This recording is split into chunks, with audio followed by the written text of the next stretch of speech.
السلام علیکم ورحمۃ اللہ وبرکاتہ۔ بسم اللہ الرحمن الرحیم۔ مکہ مکرمہ کی حرمت پامال کرنے کا انجام۔ حضرت ابو شریح رضی اللہ عنہ سے روایت ہے کہ انہوں نے عمر بن سعید والی مدینہ سے جب وہ مکہ میں ابن زبیر رضی اللہ عنہ سے لڑنے کے لیے فوجیں بھیج رہے تھے کہا کہ اے امیر، آپ مجھے اجازت دیں تو میں وہ حدیث آپ سے بیان کروں جو رسول اللہ صلی اللہ علیہ وسلم نے فتح مکہ کے دوسرے دن ارشاد فرمائی تھی۔ اس حدیث کو میرے دونوں کانوں نے سنا اور میرے دل نے اسے یاد رکھا ہے۔ اور جب رسول اللہ صلی اللہ علیہ وسلم یہ حدیث فرما رہے تھے تو میری آنکھیں آپ صلی اللہ علیہ وسلم کو دیکھ رہی تھیں۔ آپ صلی اللہ علیہ وسلم نے پہلے اللہ کی حمد و ثنا بیان کی، پھر فرمایا کہ مکہ کو اللہ نے حرام کیا ہے، آدمیوں نے حرام نہیں کیا۔ تو سن لو کہ کسی شخص کے لیے جو اللہ پر اور یوم آخرت پر ایمان رکھتا ہو جائز نہیں ہے کہ مکہ میں خون ریزی کرے یا اس کا کوئی درخت کاٹے۔ پھر اگر کوئی اللہ کے رسول کے لڑنے کی وجہ سے اس کا جواز نکالے تو اس سے کہہ دو کہ اللہ نے اپنے رسول صلی اللہ علیہ وسلم کے لیے اجازت دی تھی، تمہارے لیے نہیں دی، اور مجھے بھی دن کے کچھ لمحوں کے لیے اجازت ملی تھی۔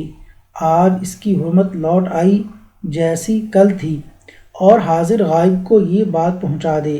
یہ حدیث سننے کے بعد راوی حدیث ابو شریح سے پوچھا گیا کہ آپ کی یہ بات سن کر عمر نے کیا جواب دیا؟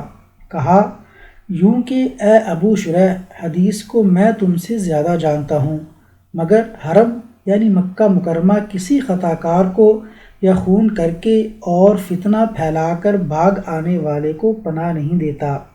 تشریح: عمر بن سعید یزید کی طرف سے مدینہ کے گورنر تھے۔ انہوں نے ابو شریح سے حدیث نبوی سن کر تعویل سے کام لیا اور صحابی رسول حضرت عبداللہ بن زبیر رضی اللہ عنہ کو باغی فسادی قرار دے کر مکہ شریف پر فوج کشی کا جواز نکالا، حالانکہ ان کا خیال بالکل غلط تھا۔ حضرت ابن زبیر رضی اللہ عنہ نہ باغی تھے نہ فسادی تھے۔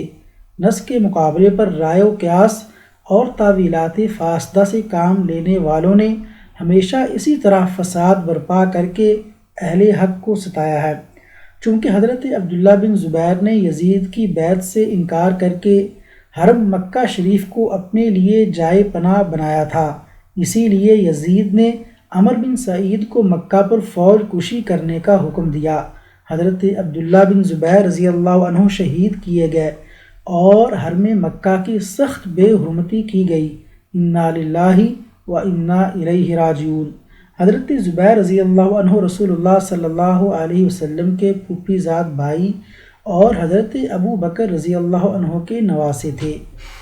اللہ تبارک و تعالیٰ سے دعا ہے کہ اللہ تعالیٰ نبی کریم صلی اللہ علیہ وسلم کی بتلائی ہوئی تعلیمات کو سمجھنے اور پھر ان پر عمل کرنے کی توفیق عطا فرمائے اور آپ کی نافرمانی سے محفوظ فرمائے۔ آمین یا رب العالمین۔